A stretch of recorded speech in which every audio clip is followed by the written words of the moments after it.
公元前12世紀，希臘人開始從安納托利亞北部向地中海沿岸遷移，喺而家嘅安塔利亞以東定居，並將呢一塊土地命名為潘菲利亞，意思係部落之地。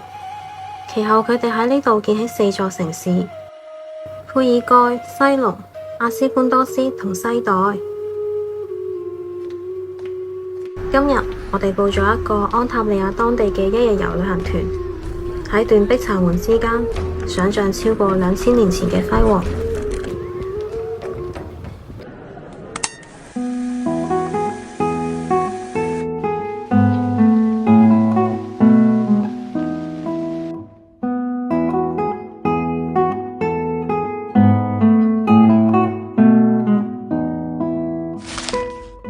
朝早嘅老城好安靜，我哋要去老城外面嘅麥當勞集合。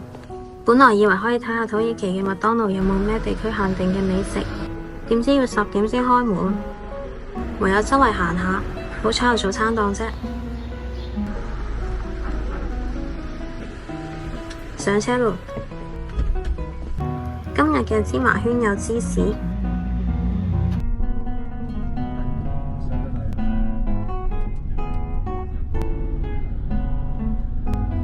今日嘅行程係先去佩爾蓋劇場，然後去隔籬嘅佩爾蓋古城遺址，再坐1個鐘頭車到達西代，然後坐車去食飯，距離餐廳5分鐘就到達阿斯潘多斯古羅馬劇場，然後去庫爾上盧睇瀑布，最後返到麥當勞結束今日嘅行程。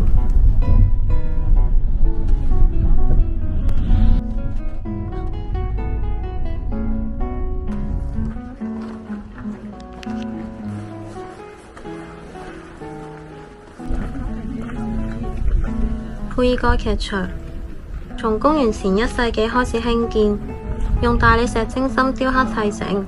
公元2世紀竣工，擁有34排座位，可以容納14000位觀眾，係潘菲利亞地區最大嘅劇院之一，曾用於戲劇、角鬥士競技、野生動物表演。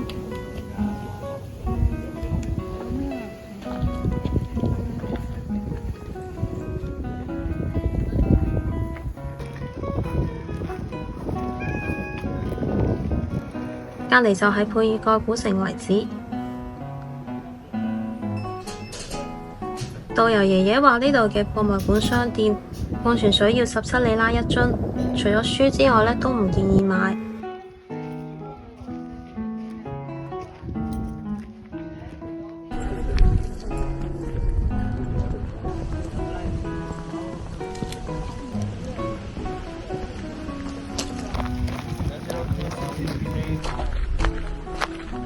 佩爾蓋古城係安塔利亞保存相對完整嘅一座古城，大約建於公元前10世紀，本來係赫梯人嘅聚居地。公元前7世紀被希臘人佔領，全盛時期有超過10萬人居住。1946年，塵封嘅古城終於被發現，考古挖掘工作隨即開始，出土咗無數文物。喺呢度曾經有好多宏偉嘅建築。城門、馬路、神廟、浴場、市集，我哋可以喺頹垣敗瓦之間想像昔日帝國嘅繁華盛世。乾淨嘅天空，終年暴曬嘅亂石，荒涼之間見證人類文明嘅興衰。Only 3 million years ago, only 2 continents, not 6 continents, not 3 oceans. The north one, namely Gondwana, and south one, Davrazia. To answer this question, first of all, you'd like to know something about Arab history.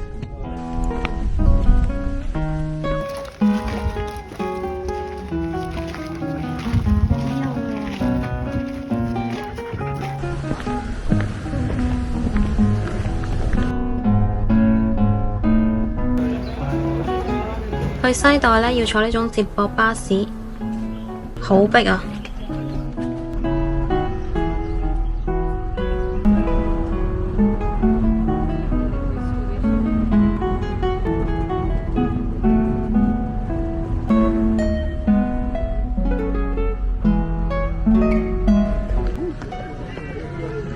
西代係土耳其南部嘅一個小漁港，位於安塔利亞以東約70公里嘅海岸邊，曾經係希臘人居住嘅小鎮。公元前1至3世紀，透過橄欖油貿易同奴隸買賣而開始繁榮，又因為地震同外族入侵而逐漸沒落，所以留低咗唔少希臘時代嘅遺跡。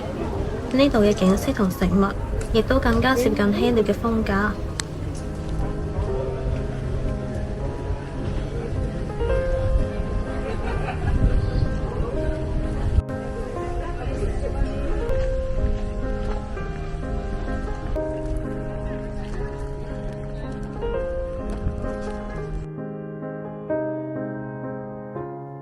呢度嘅海邊好舒服，不過好曬。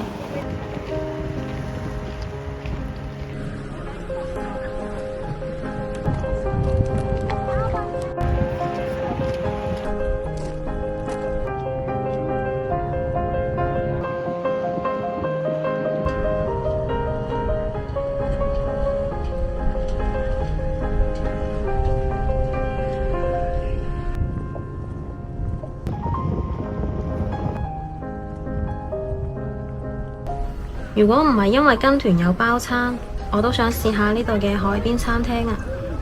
喺呢度睇日落一定好靚。呢度嘅商業氣息呢就比較重，基本上都係餐廳同紀念品商店，標價都係歐元。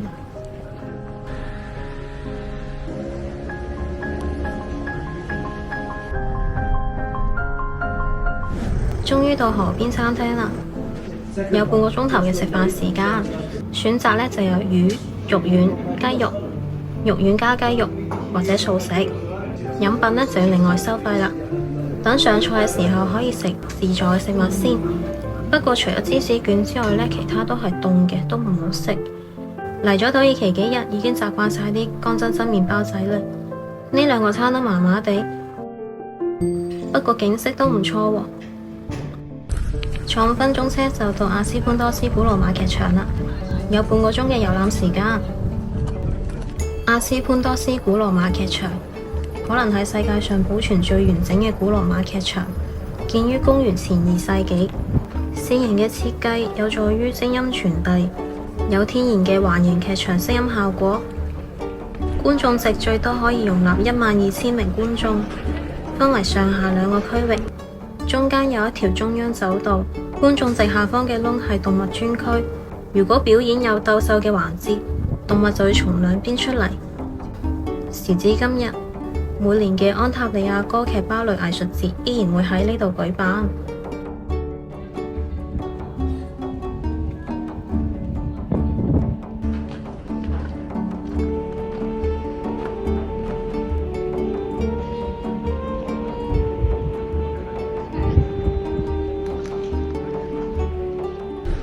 半個鐘頭車程後嚟到庫爾順隆。如果係自由行嘅話呢，我就唔會嚟呢度啦，因為呢個瀑布實在麻麻。見過國內嘅山水，再嚟呢度就感覺冇乜必要啦。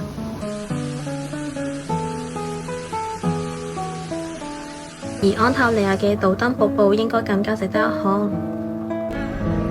返到出發點啦，今日打算食步行街嘅餐廳。但係因為暈車有啲唔舒服，所以去睇下海，睇下日落先。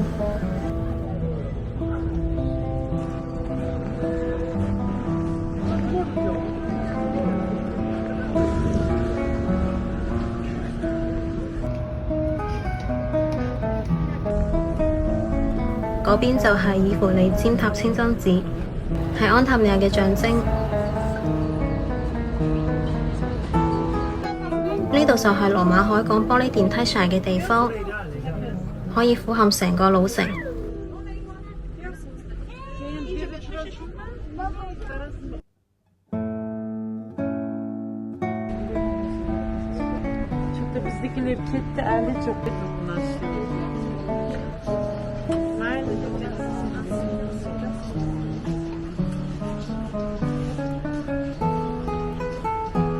Madame, vous voyez, regardez là-bas, vous voyez des ramiers d'Antalya.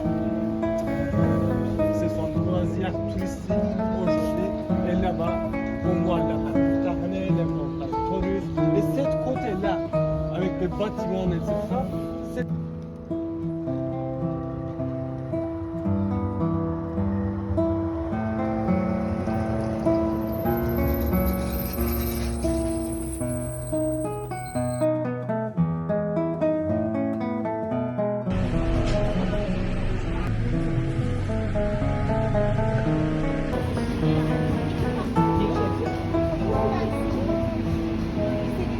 今日繼續試下土耳其傳統甜品，鬆脆勁甜，2秒搞掂。呢個羊肉都幾好食，雞肉都唔柴喎，依然係生洋葱同燶番茄。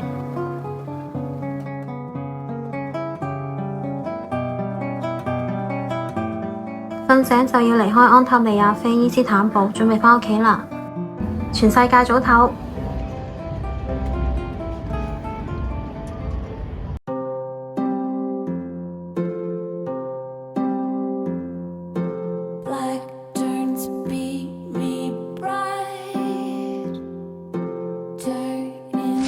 聽日我哋坐輕軌去機場飛伊斯坦堡，坐機場大巴去逛獨立大街，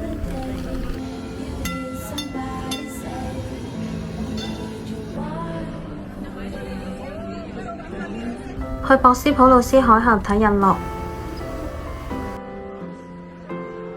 圍觀土耳其雪糕表演，最後逛下機場就返屋企啦。請繼續留意我嘅視頻更新，期待下一次遇見。